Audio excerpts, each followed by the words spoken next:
ತಮಿಳುನಾಡಿನ 2026 ವಿಧಾನಸಭಾ ಚುನಾವಣೆಯಲ್ಲಿ 108 ಸ್ಥಾನಗಳು ಅಂದರೆ 2 ಸ್ಥಾನ ಗೆದ್ದಿದ್ದಾರೆ ದಳಪತಿ ವಿಜಯ್. ಹಾಗಾಗಿ ಒಂದು ಸ್ಥಾನ ಆದ್ಮೇಲೆ ಕೊಡಬೇಕು.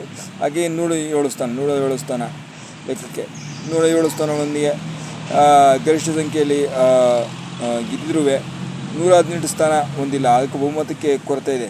ಈಗ ರಾಜ್ಯಪಾಲ ಅವರಿಗೆ TVK ಪಕ್ಷಕ್ಕೆ ಸಕಾರಾತ್ಮಕ ಆಹ್ವಾನ ನೀಡಿಲ್ಲ. ಹಂಗೆ ಸಂಖ್ಯಾಬಲ ತೋರಿಸ್ಬೇಕಂದ್ರೆ ಕಾಂಗ್ರೆಸ್ 5 ಶಾಸಕರು ಸೇರಿ 112 ತೋರಿಸಿದ್ದಾರೆ, 118 ತೋರಿಸಿಲ್ಲ. ಹಾಗಾಗಿ ಸಕಾರಾತ್ಮಕ ಮಾಡೋಕ್ಕೆ ದಳಪತಿ ವಿಜಯ್ಗೆ ಆಹ್ವಾನ ನೀಡಿಲ್ಲ ರಾಜ್ಯಪಾಲರು. ಮುಂದೆ ಏನಾಗುತ್ತೋ ಗೊತ್ತಿಲ್ಲ. ಸೊ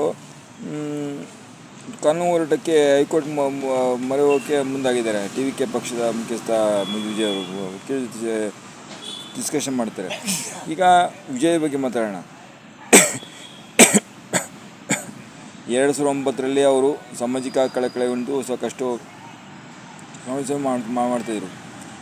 ವಿಜಯ್ ಯಾರಪ್ಪ ಅಂದರೆ ಅವರು ದಳಪತಿ ವಿಜಯ್ ಅಂತ ಫೇಮಸ್ಸು, ತಮಿಳ ಫಿಲ್ಮ್ ಹೀರೋ. ಆಮೇಲೆ ಅವರು ಅವಾಗಲಿಂದ ಭಾಳ 2009ರಲ್ಲಿ ಸುಮಾರು 17 ವರ್ಷದಿಂದ ಅವರು ಸಮಾಜ ಸೇವೆ ಮಾಡ್ತಾಯಿದ್ರು. 2024 ಜನವರಿ ತಿಂಗಳಿಂದ ಇದು TVK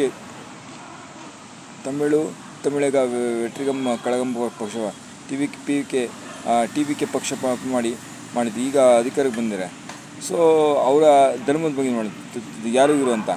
ಇವರು ದಳಪತಿ ವಿಜಯ್ ಅವರು, ಅವ್ರ ಹೆಸರು full name Joseph V Vijay. ಇವರು ತಂದೆ ಕ್ಯಾಥೋಲಿಕ್ ಕ್ರಿಶ್ಚಿಯನ್ ಚಂದ್ರಶೇಖರ್ ಅಂತೇಳಿ. ಇವರು ತಾಯಿ ಶೋಭಾ, ಹಿಂದೂ, ಪರಿಪೂರ್ಣ ಹಿಂದೂ.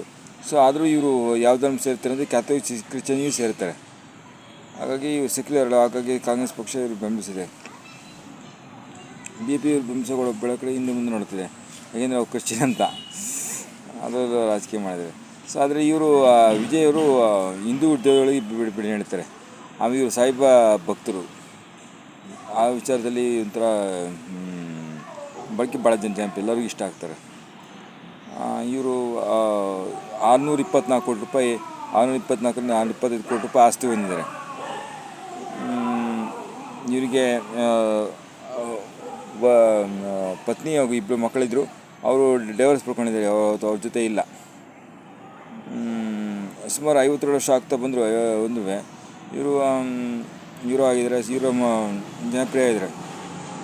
ಈಗಲೂ ಫಿಲ್ಮ್ ಮಾಡಿದ್ರೆ ಫುಲ್ಲು ಬ್ಲಾಕ್ ಬಸ್ಟರ್ ಆಗುತ್ತೆ. ಅದೇ ತಮಿಳ್ನಾಡು ಮುಖ್ಯಮಂತ್ರಿ ಆಗಿ ಅಲ್ಲಿ ಜನ ನೋಡ್ತಿದ್ದಾರೆ. ಅಲ್ಲಿ ಹಂಗೆ ಆಗೋಕ್ಕೆ ಬಿಡ್ತಾಯಿಲ್ಲ ರಾಜ್ಯಪಾಲರು. ಈಗ ಮುಂದಿನ ನಡೆ ಹೈಕೋರ್ಟ್ಗೆ ಹೋಗುತ್ತಷ್ಟೇ. ಕೋರ್ಟ್ ಬಿಟ್ಟರೆ ಬೇರೆ ಗತಿ ಇಲ್ಲ ಅಲ್ಲಿ.